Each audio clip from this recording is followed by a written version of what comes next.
Hi guys, आज मैं ASD वाले बच्चों के पेरेंट्स बच्चों के साथ किस तरह का बिहेव करें उसके बारे में बात करने आई हूँ। एएसडी वाले बच्चे जो होते हैं उनकी अपनी एक अलग दुनिया होती है। वो सामने वाले की बातों को कुछ भी नहीं समझ पाते हैं, ना वो अपने बातों को एक्सप्रेस कर पाते हैं। अगर सामने वाला उसे कुछ कह रहा है तो वो अनसुना कर देते हैं। अगर नाम से बुलाया जा रहा है बच्चे को तो वो रिस्पॉन्ड नहीं करते हैं। बहुत बच्चे ऐसे मैंने देखा है कि बहुत ज़्यादा हाइपर एक्टिव होते हैं कि पेरेंट्स चिल्लाते रहते हैं, उसे बुलाते रहते हैं पर वो भागता रहता है। ये सब एएसडी वालों का मेन जो प्रॉब्लम है, हाइपर एक्टिवनेस काफ़ी होती है उनमें। कुछ बच्चे को मैंने ऐसे भी देखा है जो एएसडी से परेशान है और उनको एकांत चाहिए, बस वो अकेला रहना चाहते हैं, बहुत ही शांत हैं और कुछ उसको करना नहीं है, बस एक कोने में पकड़ के बैठना है। इस तरह के भी बच्चे होते हैं। तो ऐसे में आप क्या करें? अगर बच्चे को आप बाहर लेके जा रहे हो और ये एएसडी वाले का सबसे बड़ा प्रॉब्लम है कि अगर आप बाहर लेके जा रहे हो तो वो चीज़ों को फेंकेगा, कुछ भी देखेगा नहीं, अपनी दुनिया में रहेगा, चिल्लाएगा।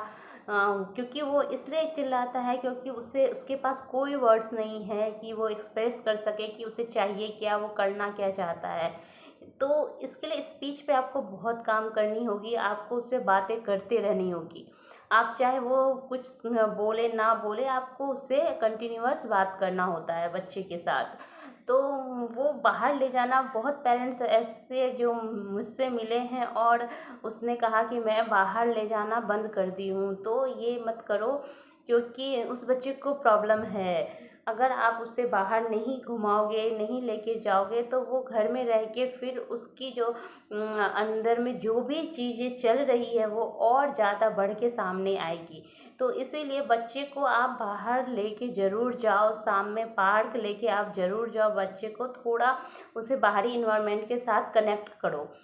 बच्चे जो होते हैं उसके लिए चाहिए कि पेरेंट्स को क्या करना है और कैसे उसको डील करना है, कैसे ट्रीट करना है इस बच्चे को कि वो बच्चा घर में हमारी बातें सुने और समझे या समझने की कोशिश करे।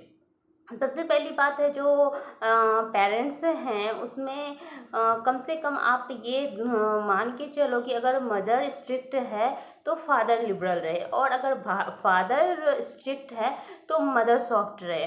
क्योंकि एक को हार्ड और एक को सॉफ्ट रहना बहुत बहुत ही ज़्यादा ज़रूरी है। अगर कोई चीज़ ऐसी होती है जो कि वो चीज़ें मांग रहा है और आपको नहीं देना है तो एक पर्सन को स्ट्रिक्ट होना बहुत ज़रूरी है जिससे कि वो डरे। ऑटिज़म वाले बच्चों के अंदर एक डर आना बहुत ज़रूरी है कि अगर सामने वाला डांट रहा है तो उस डांट को वो समझे, वो चीज़ ना करे। मैंने एक बच्चे से मिली हूँ, एक बच्चे को मैंने देखा है और वो बहुत परेशान थे और मैंने उसे एडवाइस किया था कि आप अपने एक पर्सन आप उसके साथ स्ट्रिक्ट रहो और एक सॉफ्ट रहो, तब देखो आप इसमें चेंजिंग देखोगे। और उसने मुझे बताया कि मैंने इसमें बहुत चेंजिंग देखा है जब से मेरे हस्बैंड बहुत स्ट्रिक्ट हो गए हैं। ये कुछ भी चीज़ों को मांगता है या फिर जिद करता है, अगर वो एक डांट देते हैं तो फिर ये वो चीज़ नहीं मांगता है और शांत हो जाता है। अगर वो बहुत ज़्यादा चिल्ला रहा है और मेरे हस्बैंड उसे डांट दे तो वो चुप हो जाता है और वो चीज़ों को जिद नहीं करता है, किसी चीज़ के लिए हल्ला नहीं करता है। और जब वो बहुत ज़्यादा अपसेट हो जाता है तो मैं सॉफ्टली उसे हैंडल कर देती हूँ, तो बहुत अच्छे से बच्चा मेरा ये चीज़ समझ रहा है। तो आप लोगों को भी ये चाहिए कि जब बच्चा आपका बहुत ज़िद्दी हो रहा है, क्योंकि इसमें ज़िद बहुत आ जाता है, एएसडी वाले बच्चों के अंदर ज़िद का बहुत बड़ा प्रॉब्लम है। वो एक अपना बिहेवियर बना लेता है कि मैं ज़िद करूँगा तो मेरी सारी बातें मानी जाएंगी और करी जाएंगी। तो ये चीज़ों को आपको तोड़ना होता है।